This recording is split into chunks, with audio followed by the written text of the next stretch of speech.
Yes, people, what's going on? Welcome back. Oh, I'm on the wrong side. Look at that. Oh, Yeah. look at that. That's a bit weird, isn't it? That was a bit yeah. weird. Yeah, felt weird. Yeah. Weird. We were just sitting there chilling with it the wrong way around, and we didn't even really just Yeah. felt, Yeah. a little bit of OCD. But what's going on? Good evening, people. Good evening.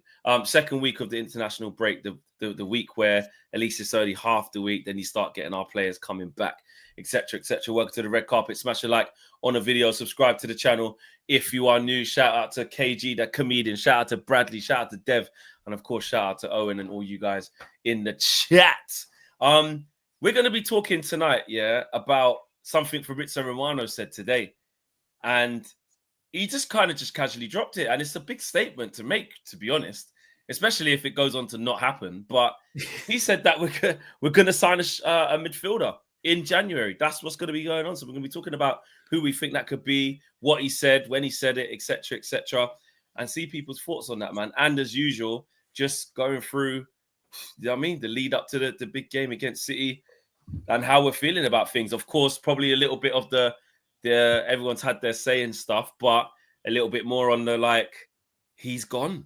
It still feels this just happened very quickly, and Onana's just not our goalkeeper anymore. All right, by law and contract, he technically all that rubbish, but we know the deal. He's not our number one. He's not here. So yeah, first off, Owen, Fabrizio Romano, what did he say? What's he saying? Yes. Well, Fabrizio, he's like, well, transfer window's nearly shut. Got to make some content, mate. So he's spoken about Manchester United looking for a midfielder. And he has said in a YouTube video, a new midfielder will join Manchester United in 2026, brackets January. Now, it remains to be seen if it's a top player like Baleba, as the deal will be difficult, or an opportunity on the market like Conor Gallagher. Of course, two players that Manchester United did pursue at different points in the summer transfer window. Baleba was that midfield target that was like, this could be, we're doing it a year early. We're taking from next year's budget, and we're going to sign Baleba for 100 million quid. Didn't turn out happening. Conor Gallagher was like a last couple of days of the window kind of situation of, is he available on a loan? And then Atletico Madrid went no. But effectively, what Romano is saying there is we might pick that pursuit up in January, whether it is, once again, knocking on the door of Brighton, going, do you fancy doing business 6 months earlier than we were going to do it?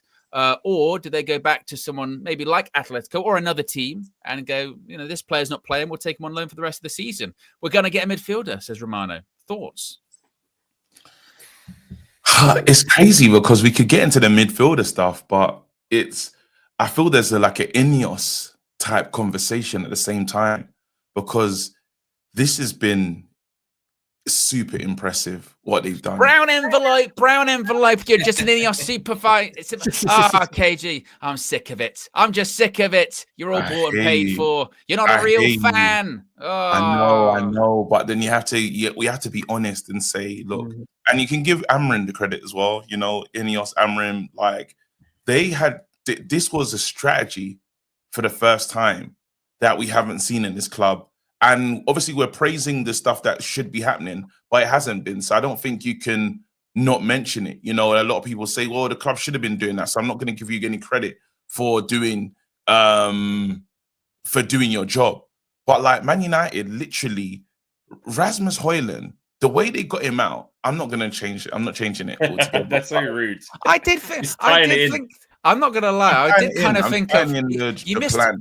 On Friday, Flex, he said, this is genuinely true. I'm not going to be negative, but I hate. That was literally what he said.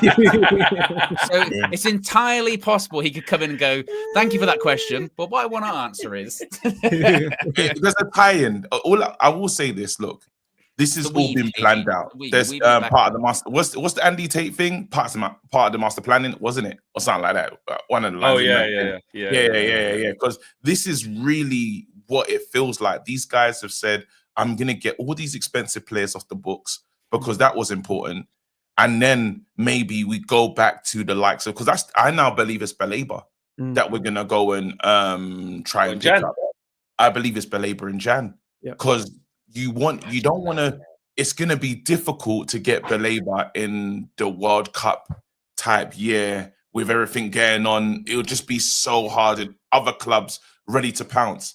Jan is going to be our best attempt at this. Now, Man United had to be cautious. I feel that obviously you still had these high wages at the club. They've cleared everything now. Sancho gone, Rashford gone, Anthony gone, because the window could have closed and they could have stayed, and you would have been in a lot of problems. Now there's like, we've got one more thing to do. And a lot of people said if we bought in a midfielder, this window would have been like a 9, 10. We're like, I'm not saying we're one player away from winning. Well, I was going to say, it sounds like... No. We're that one player away from you lot say the bow on a great window. That's what I'm saying. So not one player away from winning, but just one, like, there's one signing when everyone would have said that could have been a 10 out of 10 window in comparison to Man United, in the context of Man United. So I just think we had this great, Ineos deserves some credit for that, because I was calling them broke billionaires, I was calling them all sorts of names when Sir Jim arrived. And the plan is planning, really. So yeah, shout out to them. What are you saying, Dev?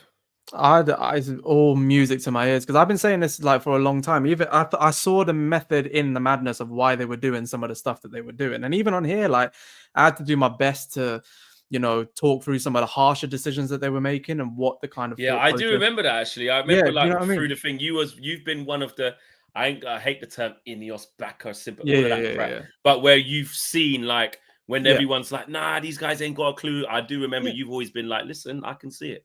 That's what I mean. Like, I just saw the method in it, but it was more, I sympathize with them quite a lot, because I was like, the mess that they walked into wasn't of their own making. And it's like they had to come in and fix what I think a lot of regimes couldn't fix in one window, or a couple of windows even. But if you'd have taught, like, bro, I physically feel lighter of knowing that these players aren't in the club no more. Like, I feel like I've got a little pop in my step. Like, I feel good. It's the fact that everyone wants to go and look at how other clubs sold players, like a Liverpool or a Man City. First of all, look at the wages of the players that they were selling. Like, when you look at how much has been saved versus how much money has just come in, like, it's still one and the same thing when it comes to your books anyway.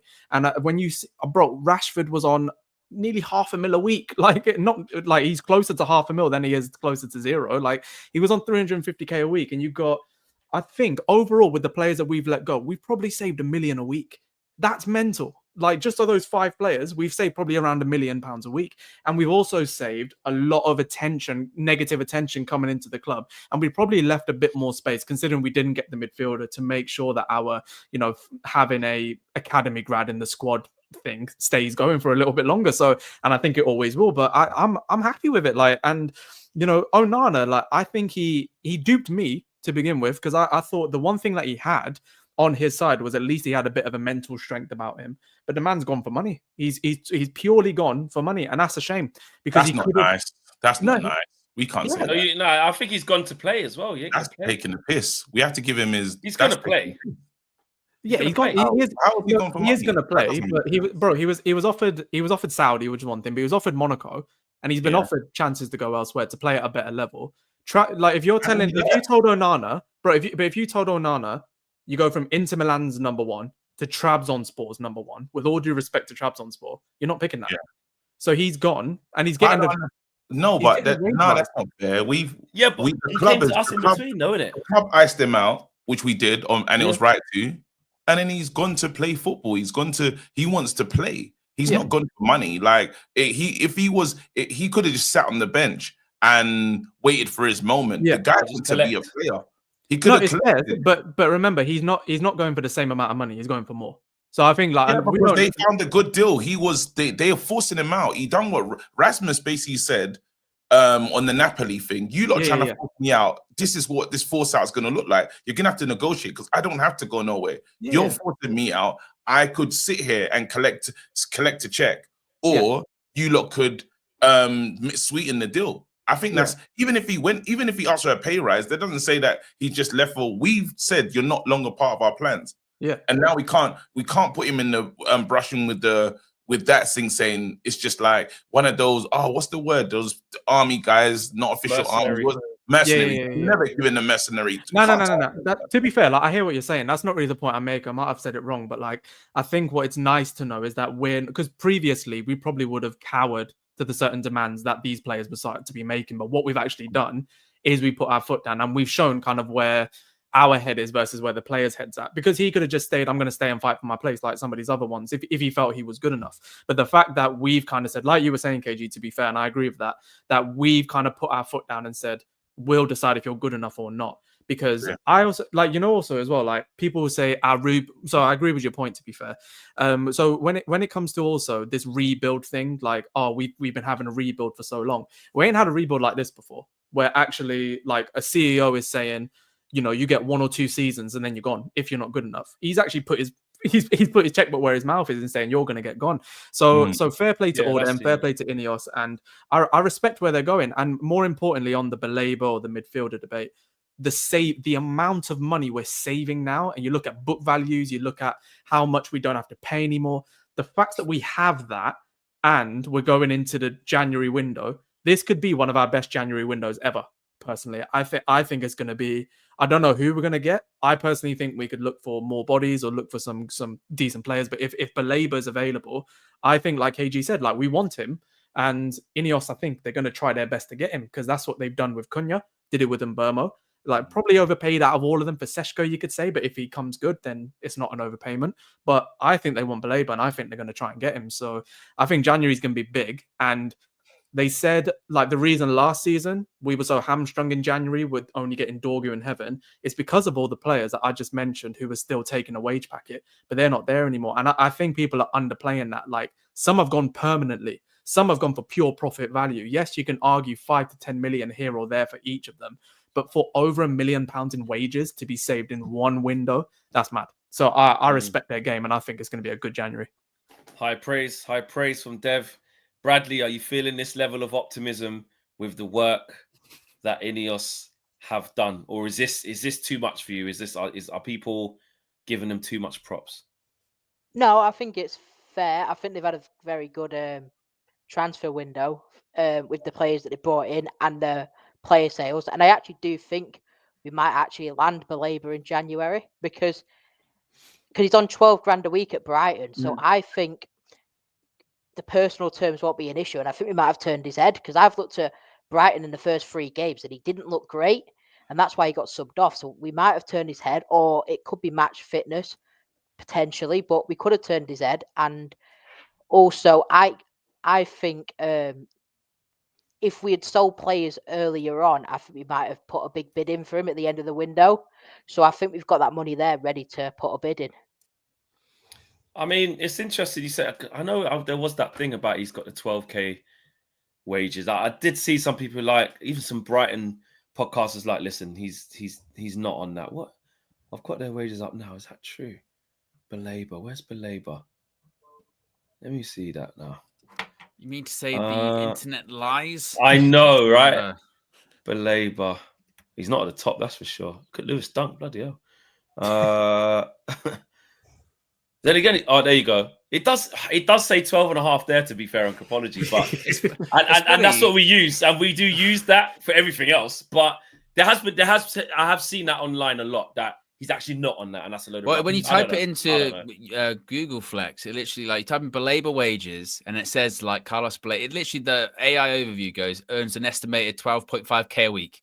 All right, above that is an article from We Are Brighton, which says Brighton do not pay Belabor weekly wages of 12,500. So, but is that just a PR move?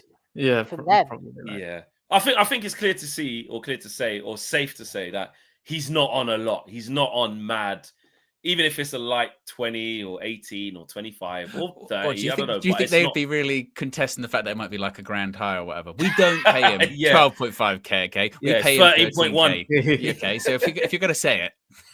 Get it right. Yeah, no, I hear that. So, Bradley, you feel like Ineos actually have done a good job, and can you see where Dev's saying it, and like a lot of people saying it, KG saying it, and a lot of people online, that like they can actually see the strategy, like, Omar Barada's on this like 2 years and you're out, or we need these players gone, be ruthless, get them. Like they have done that. I also understand how they've built the squad as well, because the first summer and the first January was built around bringing in defenders who brought in Dorgu, Heaven, Mazraoui, De Ligt, Yoro. This summer's been built on building the attack. I feel like January and midfield is going to be built on building a good midfield and building a good squad. And then the following summer, where the plan to win the league is to just fill any gaps in the squad. So I can actually see the method behind it. It does feel like, I do agree with what everyone's been saying of like, it feels like the next area of the surgery. Well, we know it is. We know it is because we've just done the goalkeeper. We've just done the striking. And as we know, wing backs, okay, in the end will sprinkle there when it gets to it. But the main heartbeat of the team is the midfield. And, we saw how we were trying to get Baleba, couldn't do it. Is it going to be him in January? I don't know. Are we going to have 100 M's in January to try and get him? I don't know. I don't know. It's 80 though. Yeah, I don't think it'll be 80. It's going to be difficult, man. 80. I can't. I think it'll be tough to do that. I think personally, listen, who knows? But I've got a feeling it'll be like, I don't know, something a bit more attainable. I don't know. We tried to get Conor Gallagher, didn't we? Maybe he comes in January. But we're not gonna go. We're not gonna wait for Jan to bring in Conor Gallagher on. It wouldn't make sense. We should have just tried hard. Labour in Jan, bro. Big it depends, so KG though, with that though, doesn't it? I mean, because it depends on a lot of different factors. We signed Marcel Sabitzer in January for 6 months, because we had an injury. Well, no, but the point being is, like, who's to say that we go, actually, we're going to get Baleba in the summer. We just get someone in for 6 months. Just because you signed them for 6 months doesn't mean you're committing to buying them or anything like that, does it? Atletico was, because if Gallagher's left out of the Atletico side, I would kind of understand that. But if he's been played, then they're gonna. Well, I'm saying forget Gallagher. I'm saying just that type of player. Don't specifically. Baleba's probably going to play every game from now to January as well. It could be anyone, couldn't it? It could be any midfielder that someone has a falling out of a club or a manager, or they're a little bit out of form, coming back from an injury. I mean, you never know. And we might have a situation come January where suddenly the midfield is actually, we can wait until the summer anyway. There might be a thing in January where, like, actually, you know what? It's fine. It's the midfield's fine. No, just get us through. We've only got 1 game a week. Yeah. And it does feel like. Go on. I was going to say that I feel that these guys, the one thing that they're doing different to what we're used to is they're not just doing stopgap for no reason. Because the old United would have Woodward and Sons, like, and the group, Gallagher would have been in as a player. We would have bought him. Yep. We would have. They said to us, "Hey, we went there, said, can we get him on loan?" They're like, "Nah, it's got to be obligation," and the club would have done it. But now we're saying we've seen it. I don't think now, so it's a bit different. I don't think a January loan though is a stopgap for no reason. I think that's something that is literally just get you to the end of the season. Really, you never really look at those as kind of long-term stuff unless someone does unbelievably wow that you're like, oh, they have to stay. But more often than not, it might be a thing of come January. I lean more towards, I don't expect us to be like spending 100 million on Baleba unless Brighton suddenly change their stance on it. If Brighton changed their mind and then said, actually, you know what, we'll take that offer that you were saying to us in the summer. Let's do it now. Let's do it a bit earlier. Then maybe that could happen. But otherwise, I mean, how often do you see big transfers in January? Enzo Fernandez was January, wasn't he? Something he was like 55, isn't it? 50, 55. Would you have thought that at the beginning of the summer? What, they would go for that much money or just leave? Or do you reckon it's going to be I think that's quite low for Brighton. Very. Based on. That's low. Yeah, but it does feel like a bit of a step, but he's not a high didn't he push for it? But what I mean is, if you don't inquire about these things, then how are you supposed to know? So I actually think we could get him for 80 plus 20. I'm convinced. I think we did inquire, didn't we? But then Hertzler came out in press conferences like he's not going anywhere, and then it was that hours quickly. I think Man United did legitimately try over the summer. They just very quickly found out. That's why it only lasted a couple of days, wasn't it? Which we definitely inquired. They had a look. Absolutely not. Yeah, I don't think they're still sitting around going like, "Oh, how much do they want for him?" Well, there was when they called up, and then they kind of got the dialing tone and just. They gave them no price, basically, is the kind of vibe. Yeah, we didn't even know what it was. You know that player doesn't depreciate. So we're going to say that if they valued him at plus, Man United didn't even try and put in a bid. If it was close to the 70, 80s and stuff, they would at least, taken a punt. There was no point. They just said to themselves, we're not getting involved in this one.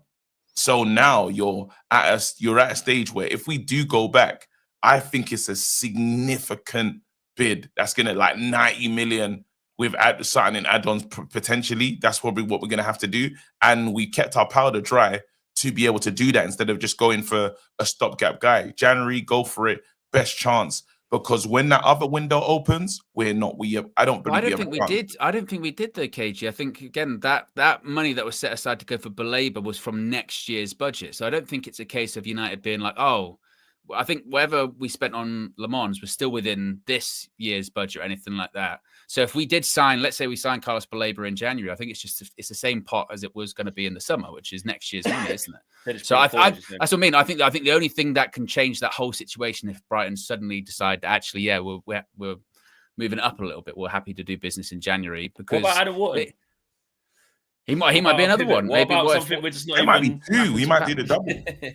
Yeah, oh, right. we need more than one midfielder. Not just in Jan, but we like next season. Casemiro's gone, so we definitely need more than. Yeah, we definitely need more than one midfielder. Like I think there's, to be honest, like in terms of the top levels, you're looking at Baleba, Wharton. That's like the pinnacle of where we're probably going to be looking at for young midfielders. But there's a few out there that I think like we were linked with that definitely people like spoke about. But if they start having good seasons again this season, you're looking at.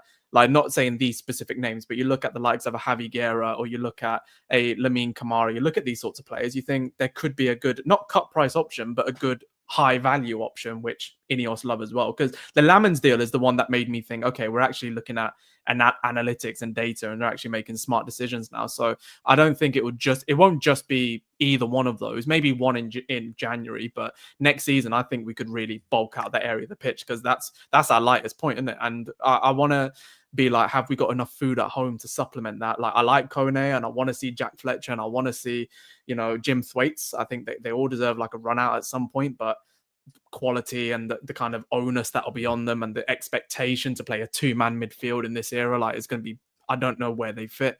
So I think they need to be smart, but I'd like to see them go for a nice high value option in the window as well, because I think there's some out there. Don't be surprised if we don't sell Kobbie in the next not January window, but in the next window. If he can't, we're not going to secure, like if he doesn't sign that contract, and if Amarim is still here, you run the situation of, well, if he's really looking and saying, well, where do I fit in this thing? How do I work in this system? If Bruno's not there and saying, say, look, that the club could look here as, well, we're sticking with this guy. This man doesn't really fit his system, but he's a valuable player. He has value, kind of like what they did. That everything kind of stayed the same with what they mentioned before. When Ornstein once mentioned the club will look to sell the likes of Garnacho, Kobbie, and all of those players that they mentioned have been linked in some sort of way. And obviously the negotiations for the new deal stalled. I can imagine if he doesn't end up on the plane, he ain't going to be feeling good about that as well. So there's the doors open to, yes, even if they say Bruno's leaving, he could be like, I don't want to be a part of this anymore. So there's all of that to all of that. We saw the comment from obviously Cole Palmer put the free Kobbie thing.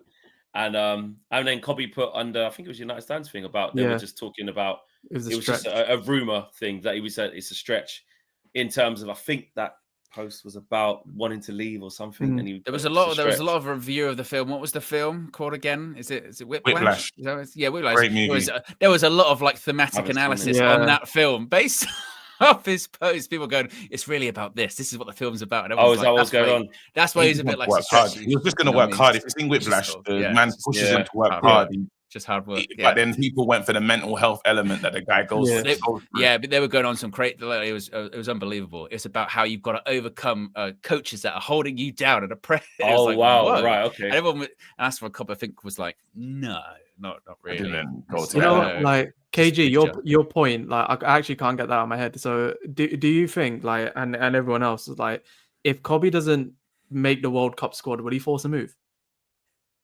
Well, we've seen players. I think he's going to be fuming. I could understand. If Ruben stays, he's gone. We'll say that again. If Ruben stays, he's gone.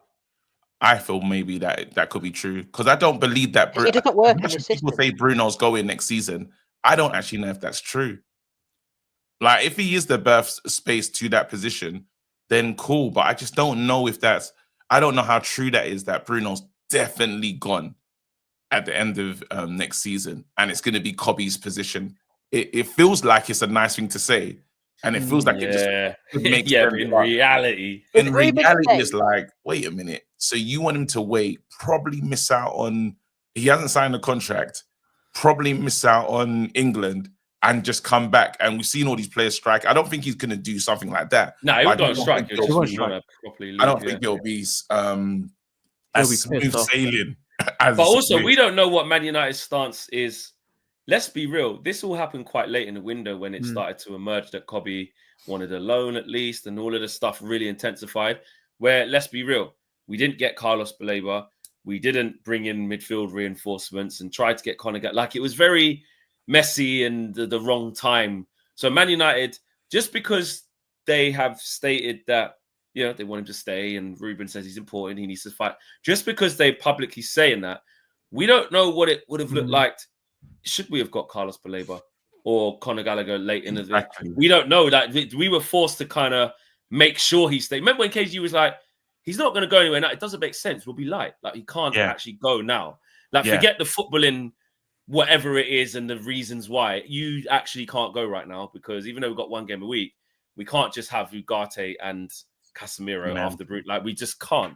So it's weird to see, like, what will happen if Carlos Baleba does rock up here, if Bruno does stay. Because if Kobbie would have seen 100 million Carlos Baleba come here, what would he have been partnered next to him and Bruno not play there? It didn't. And what happens in Jan if he's not playing and he decides? He might push for a loan then, because we get another midfielder. So that was serious. I've never seen someone try to like really go on loan the way Kobbie was. Like, we didn't want to believe it. You lot were doing the shows in the morning and you're fighting the audience, basically saying, "You're negative. Stop feeding the media lies. You're lying." Well, it was the best one is, "I'll believe it when I see it," and it's literally like 2 minutes later. Well, I still don't believe it. So David Ornstein, Kobbie Mainoo pushing hard to leave within the next 48 hours. Yeah, well, don't believe Ornstein. Anyway, Ornstein fell off, didn't he? All of those words went to his head. He doesn't know what he's talking about. Engagement farming. All he's doing is posting on Twitter. Ornstein, he's too active all the time. Man, I can't handle. I'll be real. I couldn't handle that. If Kobbie ends up leaving, like, because it doesn't make it, just none of it makes sense. Because you saw, I swear in the summer I was hearing stuff like, whether it was true or not, if I just got bought into it, but like, you know, specific training and eating regimens to, you know, bulk up and do all this, and he comes back like a new man, like he's physically bulked up massively. And I'll be real, I look at the Sporting setup and I look at when they had their two-man midfield and they wanted a Huel man to drop deep because he was a technical player and he could push out from there. Kobbie can do that, and I can't believe it. If he does end up leaving, that'll kill me. But at the same time, if he's not playing not consistently, because you have to earn the right, but if he's not playing a good amount of game time to at least stake a claim to be the number one in that spot by January, I don't think he will though. Because I think Ruben, if Ruben's going to be here in 2028, which I don't think is going to happen, I think he sees Bruno as the captain to win the Premier League. You don't see going, if we go to this Manchester derby that's pulling up, Bradley, what do you think is going to happen in that game? I think it's going to be a draw. Or what, a goal scoreless draw, or like we're gonna score draw, like 2-2. I think we could do them. I don't know why. I do think we can. Are you lot saying the same? Owen, you feel like? I feel quite good about this one, to be fair. At the weekend, because we actually, they're there for it, aren't they? They are. We were all right against them last season. They haven't started great. I still do think there is maybe on our part maybe a bit too much of an over reliance on. Like, we were just like a minute away from like complete meltdown and disaster. Yeah. You know what I mean? Talk about how fine those margins are. Like, we're going literally last minute penalty. That's the difference of us going, yeah, we're not going to win another game this season. We can do them. I think we can do them. But that's where we're at, aren't we? That's where we're at. And they do feel like they're there for the taking. I think I think we come at the wrong time. I think we can get some. I think we can get something. Yeah, you'd rather just go into a game now. I would love to have the confidence you guys have. I don't have it just yet because I don't actually know how good my new keeper is.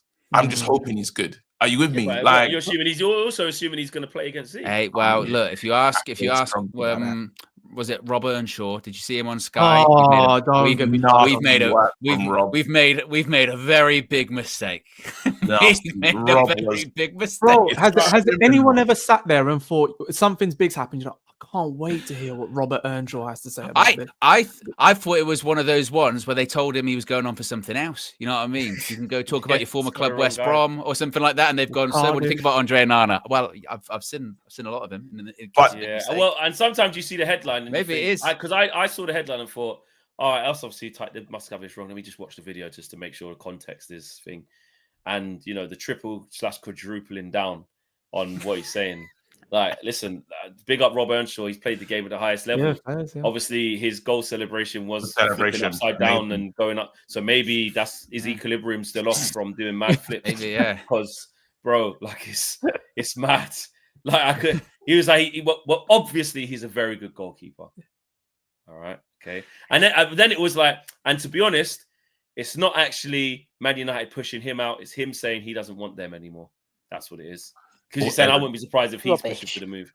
I did. Do you know what it reminded me of? It reminded me of like when you're talking to like one of your friends or like your partner's parents, and they find out they like football, and then they say like a really shit take, and you just have to go, yeah. That's what I was like seeing the Robert Earnshaw thing. I was like, well, at least they're trying. Because you don't want to do the response of, have you watched any of the games? Because it's so far. No, but that happens anytime a player leaves Man United. The media's on them, everyone cusses them, and then after, as soon as they leave, they're like, I always believed they're a great player. You've had it with Rashford, you've had it with so many different players, and you'll probably even have it with Bruno. You know how like Bruno gets cussed a bit by media, this, that, and the other.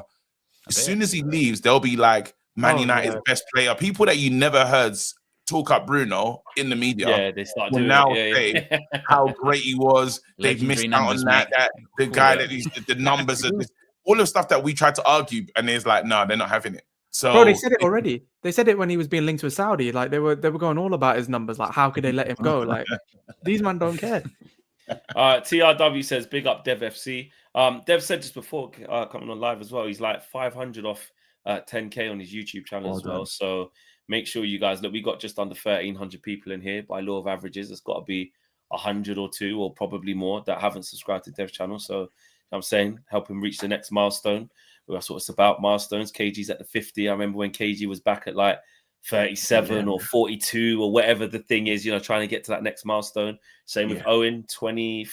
Right. Less than 1,000 to go to 25. Less than 1,000 to go. Do you know what I'm saying? Football Flex, 23 and a half, nearly at 25. So let's keep pushing. Verbatim says, I told you I would get him Belabor to partner Bruno. He's sticking to his guns. That's what's going to happen. Jay Bruce says it's a last minute loan. Options are limited. And Big Yo-Yo. You know what I mean? Shout out Lil Yo-Yo, but there's a bigger Yo-Yo about, bro. You're gonna have to. I don't know. There's a bigger Yo-Yo. Yeah, there's always a bigger Yo-Yo. Just out of randomness, because of just the Yo-Yo thing. This thing popped up on my Instagram feed the other day of the latest Yo-Yo championships. Jesus Christ, bro. One guy's he's won like 6. Yeah, bro. You know when it used to be Yo-Yo, I was thinking, if I could just do walk the dog, that'd be sick. Like if I could just, do you know what I mean? Little bro, what these 2 Yo-Yos did a madness. It just reminded me of it. It's crazy. But Big Yo-Yo says, on a side note, I got 50 Kev coins on own goal being one of our top 5 scorers this season. That's a really bad investment, because I really believe in Mbumo. I just feel fingers crossed and touch wood. This guy, pause. This guy. Actually a comma in there, didn't it? You know what You taught me. You taught us that. You brought this here. You brought the whole course thing here. It was high level, and you're dropping that. Yeah, you would never say that on Filthy. You'd never say that. I dare you to drop that on Filthy if you're bad. I dare you. This is crazy. No, but then I can't believe as well he went Grimsby. He self-reported. He self-reported himself. He didn't need to. He could have carried on talking. Self-reported. It's crazy. But I hope he does. I think he's going to be a transformational signing. I think he's the player that I look at, and I think even in the Man City game, he'll be so important. if we could get him it's him running off, like, I don't know, because I don't know who you lot got playing in that game. If it's the likes of Xerxes or is it Bruno sits where he is? Do you go Casemiro or Bruno as usual, Xerxes and Mbeumo and Sesko? Do you do that? Or do you want just, how do we do this thing? Do you try and get the most? Well, we don't know about the injuries, do we? Also, we don't know about Cunha and Mount, really, where they're at. Because if they're both out, then it's probably going to be what? If they're both out, he might go Xerxes up front, Mbeumo and Bruno and then just play Kobbie and Ugarte or Casemiro and Ugarte. Do you have enough to get ahead of them though? Like they're really weak in the counter. And is that quick enough? Up there as well? But I might probably start right wing back. And this is the joy of Kev coins as well, Casey. Look at that. Once again, sparking content. We did a whole hour show on Friday.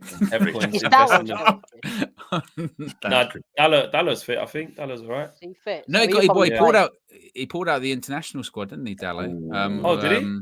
Yeah. He pulled out. And came back home, like done. I think so, yeah. Muscular issue. So oh shit, okay. Yeah. I didn't know that. Dio says, why should Baleba cost 90 million plus when Pedro was 55 million? That's what they do in the midfield, isn't it? Yeah, because Brian just said that's the price. Connor says, safe money says Kobbie outlasts Amorim, honestly. And Jay Brew says, would you guys sell Kobbie and Bruno if it meant we get Baleba and Wharton?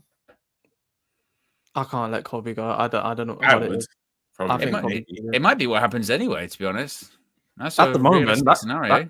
Next summer, that could probably happen, but Kobbie, man, I can't let him go. Bradley? It's a hard one, isn't it? It's a tough one. It is hard. Yeah. I'd like to see Kobbie in the midfield three, though, with them two, Baleba and Wharton, but... no, you can't let Kobbie go, man. If it's this system, if Ruben Amorim proves me wrong, I would do that. If Ruben Amorim proves me wrong in his system, right, I'm with you. Okay, I would do that. That makes sense in this system. That's the best answer, really, truly. Yeah, you know? Yeah, I'm on what Bradley's on. I'm on that answer. I'm jumping on that because the Kobbie thing is like, you just know there's something there in it. Like, obviously, it's not at the stage of like, he should be playing every single game because he's out of this. Like, he's still got a lot to develop on. Mm-hmm. But there's so much like raw attributes, and we've had a glimpse. Like, people keep acting like Man United fans haven't had a glimpse. You know, England like a year fans ago, had a he was glimpse. seen as generational. Exactly, and maybe sometimes, you know, that might have been too far. Maybe it was. But it's definitely not. Too far. Say that again. But this now might be too far because I think actually a lot of 100%. Because now it's like he's nothing. Yeah, like he's just easy disposable because he's not going to be anything. And I just don't see that. And with him, like with Garnacho, I feel like okay. We saw the ceiling with Garnacho. What he's going to be. Yeah, I'm like I think I know what he's going to turn out to be. Kobbie's different, man. Yeah, Kobbie, I ain't got a clue what his ceiling is. I actually don't have a clue what his ceiling is. And I feel it's very high. Yeah, because like the first season he was brilliant, but it was a season where he came from like, you know, being in under 23s whatever to playing for England, like starting. I think him going to the Euros was a bad thing. Sorry. I think him going to the Euros was a bad thing for him. Yeah, agreed. In his development. I said this last season. I think he was burnt out. I saw it being a Pedri Gavi thing. I thought he was burnt out last season, and he got some niggling injuries. He wasn't playing the best, and it was a new system and all this sort of stuff. But now I'm like, you come back, you're stronger, you're fitter, you're more agile, you look good. So, and I think the spotlight as well. Yeah, 100%, million percent. And do you know what's weird though? I keep bringing up the human thing, like just how he played for Sporting. Like, we're looking for a midfielder to do that. You see Casemiro dropping deep to try and spray passes about. Kobbie can do that in anywhere, and he can. Who's got the best close ball control of any of our pure centre midfielders? It's Kobbie Mainoo, and that's what we need. Who can progress the ball the best? It's him. Who can switch it? Probably not him, but he can develop that. He can get better at that. And if not, we then got Euro, who's very good at it. We've got Maguire, who can do it quite well. I think Lisandro Martinez, when he's back, we'll start to see him push forward into midfield too. So I just think, nah, man, Kobbie, I might be stupid. I just think he's too good to be throwing him around like people have. We're not saying it, but people have. can I ask you guys, have we got the minerals to manage if there are 2 losses? It's not like a total. Yeah, loads of people have because no. The next 2 games. I'm saying if we lose, no, bro, KG. if we lose, no, we don't have the minerals. Of course, we don't have the minerals. We don't, Flex. Did you see the start of the season? Did you have you seen? Have we forgetting this? Are we forgetting how we've all of us have behaved? If we lose against Myself City included. and Chelsea, but we had chances that the players missed, and the XG is high, and we should have won those games, there will be a lot of people that can cope with that. Don't forget. Remember, the league position. Don't forget the league position. I don't know. I don't know. KG final third entries. If we have high final third entries, you're doing that thing, bro. Yeah, he's doing that. Yeah, he's doing. Flex is doing his best rage baiting here because saw that. I'm saying what actually happens out there in the streets. This is what happens. This is what I've been told. Yeah, it's not me making it up. People think we've improved this season. All right, I'm making it up. People think we've improved this season. Thing. Yeah, this is a real thing. Papa J, Flex, stop that. That is absolute bollocks. Why is it absolute bollocks when I've been told by many people online? Here's one though. I'll change the question a little bit, Flex. What will you think? What will you think? Me personally, 2 games. Have you got the minerals for those 2 games? If we have my minerals are no, I'd be very, very angry, extremely angry if that happened. And also, I would have my opinion of what it was 2 weeks ago of how I think it's going to pan out. It would just feed into I just don't think this is going to be the right thing. So I probably wouldn't be like more mad than I was with Grimby. I'd be more like, this is what I mean, man. I just can't see this. And obviously you got to look at. I do get it. Look, you're not want to see. It'll just be the same as last how season. you lose, but it'll just be like obviously I'll be angry if stupid stuff happens on the pitch. I'm gonna get angry, yeah, of course. But like, if we did lose, say it was like what's the other Burnley, where like we had all them chances and we lost 1-0. Like, I'm not saying that from that I'll be saying, and this is why the manager's fucking. I'll call it for what it is. I'll say them players, idiots. How did you not score? I wouldn't be happy about it. I'd be happy. I think if that happened with like, we dominated, but we didn't score, I still think there would be conversations surrounding Amorim because it'd be like, well, this keeps happening, and this has already happened. How many games would we have had by that point? 5. It'd be like with 5 games this season, and it's near enough happening every game. I think eventually, like, this is where we do kind of lie to ourselves a little bit, because when we say like, we care about performances, but we still care about results most. And I think if you get to that, if you get to the 5th game in and you're like, well, we've only had a win and a draw, really, you're going, people don't really care about context then, do they? They don't really care about it. I think he can get away with losing to City and losing to Chelsea as long as he beats Brentford and Sunderland. If you lose them 2 games, then he's in big trouble because they're seen as like the Burnley game and Fulham game must win. And because of last season, we saw it last season. We've seen it this season. I've got more confidence that the team will show up against those bigger teams than against the smaller ones. Like it's ridiculous, really. But my thing is, I'm worried because I was talking to Riri on the channel the other day, and she's like, "You got PTSD." Man United fans, we all got PTSD from what we've experienced. Like we're so up and down. Yeah, we're all over the place. I don't think I've got the minerals for back-to-back losses against Man City and Chelsea. What would change for you though? I know that's the wrong attitude. I know that's the wrong attitude because I'm saying if I am saying 7th, like my lowest is 8th this season. My lowest is like he can't finish lower than 8th. That'd be just really bad for me. Well, if we lose the next 2, it's a new low. It's a new low if we lose the next 2. Because if we lose the next 2, it's the worst start in Premier League history for us. What, again? Another worst start in history? Yeah, and it'll be again. Why do you keep saying that to us every year, though? Is that a real? Because we keep sliding. Because every time, and you know what? We're going to do another worst start in history. How many worst starts in history can we have? 3 times in a row. We outdone ourselves. So wait, is that a fact, Brandy? If we actually lose these next 2, if you think about it, we beat Fulham, then we lost to Brighton, we lost Liverpool, then we beat Southampton. Right. And So then who this did we year have it would after be. Crystal Palace? We drew that And game. we lost. So if we, We drew so that. if we lose Yeah. these next two, so it's the worst start in Premier League history if we lose the next two. I see that stat on Sky, yeah. Yeah. But the XG will be high. No, I wouldn't be able to see that and think it's What do you mean? okay. I wouldn't. Well, And then we think after, Because That's it's not. what I mean. Because it's not, bro. It's not. That's what It's I mean. okay to say. That's fucking bullshit. That's why, Let's just but this say is what it I'm as saying. it When is. we're saying, this is where You're we're not allowed. going about, do You're we not have the allowed to say that. minerals? Then we have the minerals. No, we don't. We've established this very clearly in the opening 4 games of this season, is that we do not have the minerals for when That we shouldn't lose, even be about the irrespective of if minerals. we deserve to win or lose. That should or be not. about, do we have It the doesn't standards being matter. allowed to, do you know what I mean? Like, do we have the capacity to drop our standards again? That's the question. Because the minerals, you shouldn't even we're have talking minerals to about have to the long suffer read. your third, bro, in a row worst start to the season. If Ruben Someone Amorim, beat James though. Someone Ruben beat Amorim James in loses this the moment next 2 and then do the thing, Yeah. because there's no James in this conversation right now, yeah. But they're talking about the long rebuild. It is Yeah? a part of the process.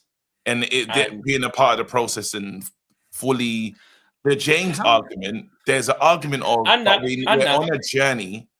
And that. Should we be moved by those 2 losses that do come up?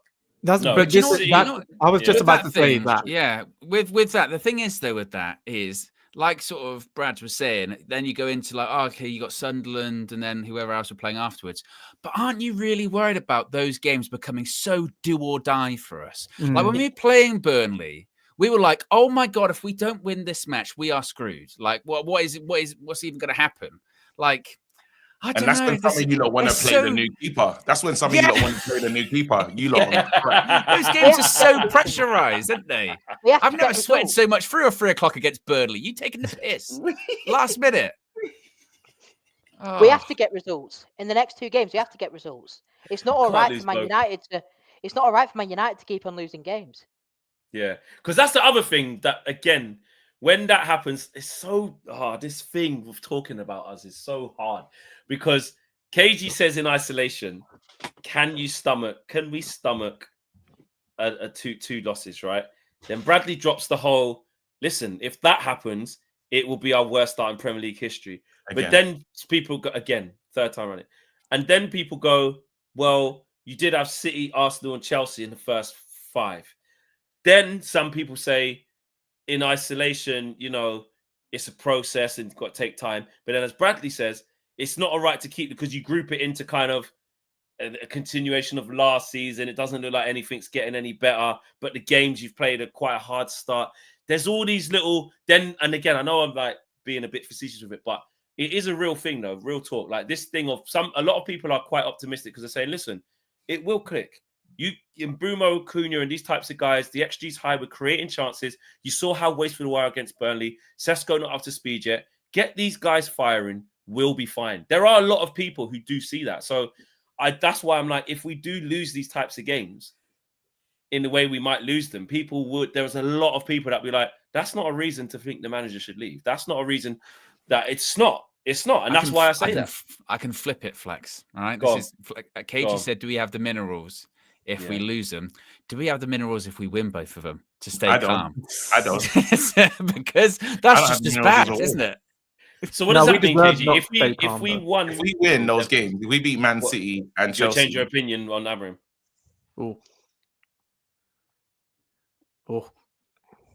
On 2 games, I probably would. Would you? All right, well that's fair enough. He was punching down to Grimsby after we beat Burnley. I probably would. I'd be like, I feel like okay, he's gonna get it right. I can't lie. I'm like, listen, I'm all over the place. Yeah. I realize that consistent. I am actually all over the place right now with this Man United team. I don't know how to feel. I'm trying to do the respect. It's gonna take him some time, and don't be moved by results. But the results piss me off if they don't go my way. And there's a lot of them. Like, it's not like you're doing it after 2. Would they make me really happy, sir? But this and the other part of that, KG, as well, is what you said, like the results piss me off because they piss us off so much. If we did have back-to-back hits of that 3 points against Man City and Chelsea, we'd be euphoric. We'd be euphoric. Can you imagine? We win those games. You just think, what could we? And then you know what it turned into? You know what it turned into? Back. That's what it start turning into. Can we? Arsenal 21 did, is coming. Arsenal Yeah. did lose. Arsenal lost against them, and I'll tell you what. Yeah. Look at And this. United were 2 games away from having a haircut. Yeah, exactly. Can you imagine? Can you imagine? I think he should be invited to Carrington, but it'll be a bit shameless if they cut his hair because they're like, Yeah, that's weird. His hair should have been cut a long time ago. They should put him in like a tower. He'd be Rapunzel. Put his hair all the way down. Someone has to go save him. They can't get involved with Frank because it looks really bad that they're like, sorry, we can't give you 5 in a row. But then at the same time, when it actually does come to doing it, they should do something nice for him because you would have done it. Then the feeling would invite be him to. But also the reason why I struggle with that of like, oh, you know what, it's gone all right. Look, now all of a sudden, because do you know what happened? Even in this international break, some people did it. Tell we're only 4 points off Arsenal, or is it 2? Something like. It's not a lot. I think it's 2. Hey, remember, I remember the week. We're only 6 points off top 4. Okay. Let me tell you this, yeah. Yeah, that was it. Owen, I remember, everyone will remember this one week, yeah, where we went to Crystal Palace away and we had Arsenal on the weekend. And we were all doing it was legendary, Fleck. It was legendary. We were in a title race hypothetically for about 30 minutes. It was spectacular. Everyone was doing GCSE bite size. Me included. And I went, I'm going to that game as well away at Palace. If we beat Palace, because I don't know if that was a game in hand at the time. I think it could have been. Yeah. It was. If we beat Palace, that means Arsenal. We're only 3 points behind. And Arsenal then you go to the Emirates. Yeah, that was it. And then you go to the Emirates. And then what happened? We drew in the last minute. Casemiro got sent off. Arsenal won it. Casemiro got suspended for the Arsenal. And then all of a sudden, it was a 6-pointer, and we were back. We were like, what the fuck were we thinking? Yeah. So that's why I'm like, if we do win these 2 games, or even now, I'm not doing it. I've learned. I'm probably, and if people cuss me for that, say you're so negative, that's just going to be my defense mechanism to this.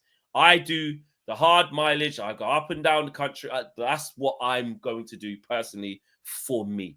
If people are disappointed in that, if people expected better than that, I can't help you.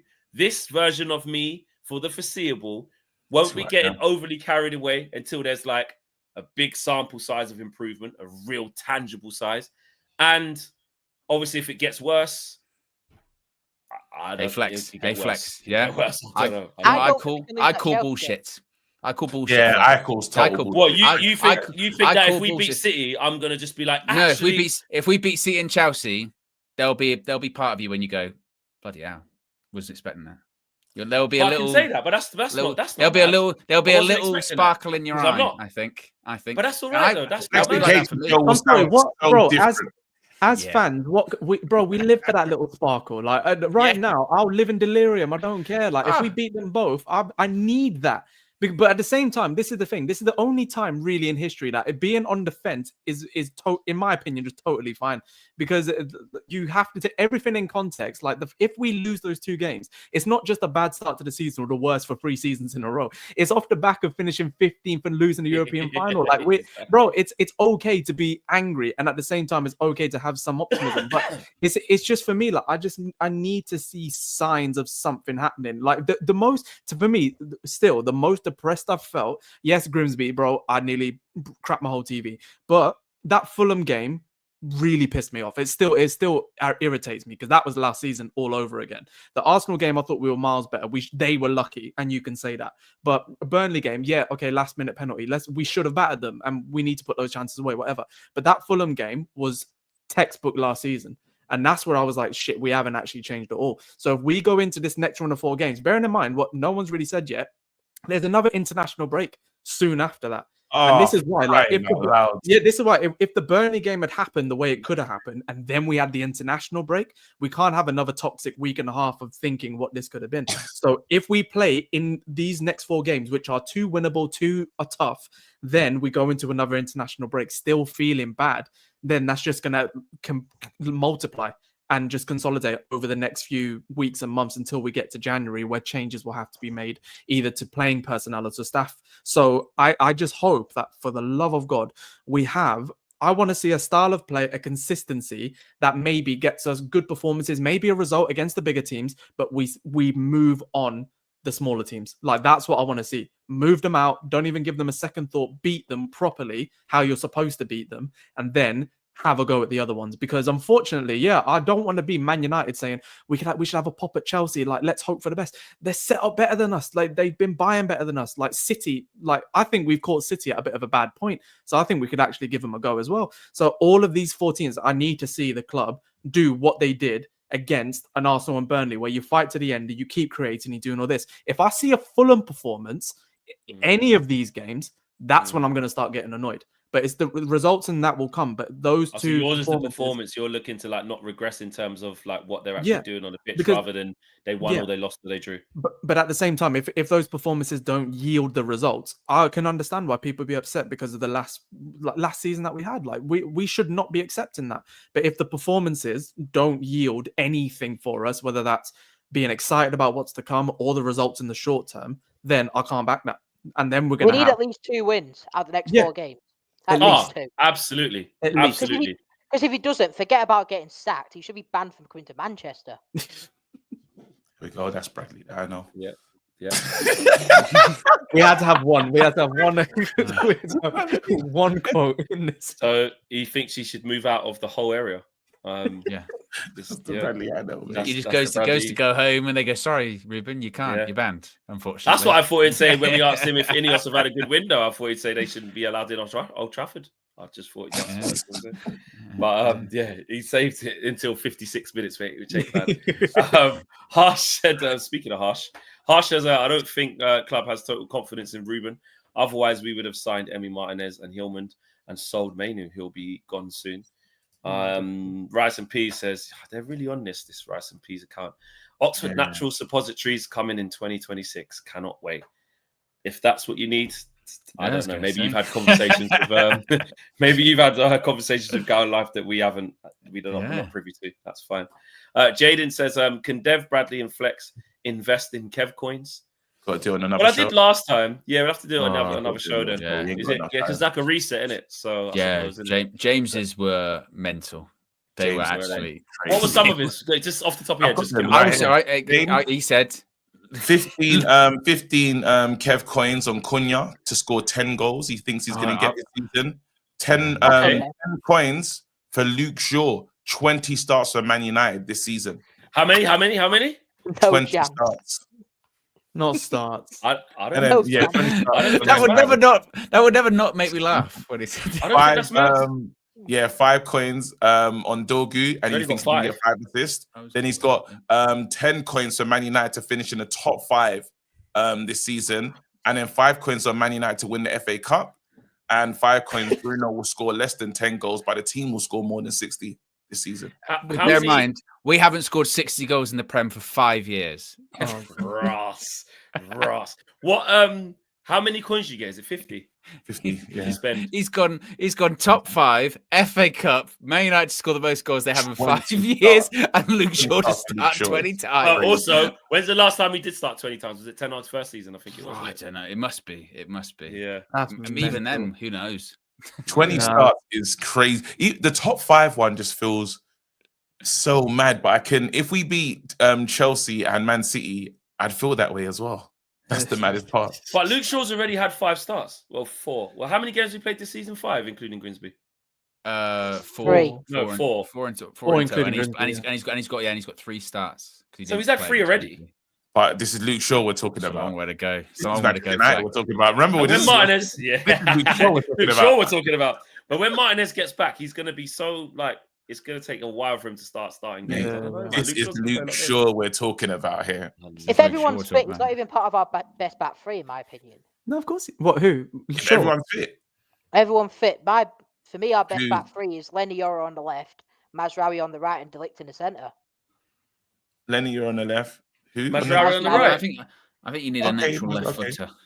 I think Mazraoui's quality. I'm not arguing with that. I thought he was going to put Martinez in. I think at the moment I'm still putting Shaw ahead.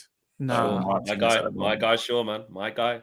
At the moment, the darkness is behind him and Mason Mount, isn't it, Flex? The darkness. It's behind Luke Shaw. It's behind Luke Shaw. Yeah, the darkness. For now. Darkness is behind Luke Shaw for now. I don't know when they'll see the light. I mean, the dark again. But yeah, Chalaboy Comic says 4-3-3, Bruno false 9, and Bumo Cunha up top. Ahmad and Kobbie is 8. Ahmad. Super Arch says Convo needs to be on Casemiro and Ugarte leaving. I think that's what Dev was basically saying. That's why, I think we all agree on that. That will probably happen in the summer. C1 Chaos says, late to the show, KG, create a song for Lamans yet? Have you done that? I don't even know. I've never seen him play. I'm just praying that he's good, because there's a lot of people that are trying to use this. They're trying to weaponize the signing, saying you lot are pushed out Onana and getting excited about a keeper you haven't seen. We're just going to give someone a try. We're not saying that he's the truth or nothing, but I think it's already been written for their haters how they're gonna.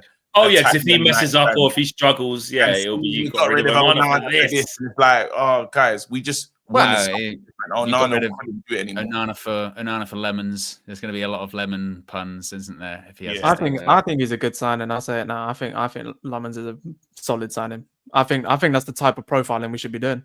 How long have we said like we want use your data, use your analytics, use your eyes properly to say you're going to go for the highest value in the market? That's what I think we've got. So I'm happy, and I'm glad that even if we waited till deadline day, we didn't pay what they wanted. We still got the deal that we wanted. So I think it's a very positive deal. I think it's good. I like it. Someone in the chat said, KG saying I've never seen him play, as if that would stop him normally. Which is so true. Which is so true. When does that ever stop? It's not such reason, isn't it? It's not sense. Yeah. No, there's some players that have really seen play that even the highlights, there's not enough from the highlight package for this guy, for Lamens. For me, you see Lamens, half of the things, it's not even a crowd there. So I'm just like, bro, I'm trying to just like, I'm just being serious. I'm like, let me just see. You start going, was this in COVID? No, it's recent. Oh. Yeah, well, I'm saying, is it first team? Is he even going to start? Against City, that's a tough gig, man. That's a tough gig. Everyone's saying throw him in, but I don't think the manager's doing that. Yeah, we're wrapping up now anyway. But KG's off. Was De Gea's first game the Charity Shield against City? Yeah. It wasn't it? Yeah. He made a mistake that game as well. He did make a mistake. Oh, KG. Oh, he's gone. I was going to tell you. It don't matter. And Dixon says that I kind of miss central attacking midfield. Cam the person. Yeah, I know. You've ruined it, Owen. I kind of miss Cam. He was on last night. He was on last night. He's not a regular anymore. He's too busy for us, man. He's too busy. When he's not busy, he still hops on. And obviously at the games, I spoke to him at the last game. Was that Arsenal? Was it Burnley? Burnley. Yeah. So there you go. All right, people. Big show. Show a lot of love to everybody in the chat. And of course on the panel, we discussed what's going on with Kobbie Mainoo, what's going on with Ineos and the squad building, what we think is going to happen in January, and of course Onana leaving as well. Tomorrow, Flexing KG show 7 p.m. Of course, morning show as well as usual. Big show. Enjoy your evenings, whatever you got planned. I've got all the super chats done. Yes. Should you not be doing more likes on the way out? Yes. We're at 434. Get us to 500 on the way out, guys. You lot can do it. I believe in you. Take care. We're out of here, man. That's been the red carpet. Peace.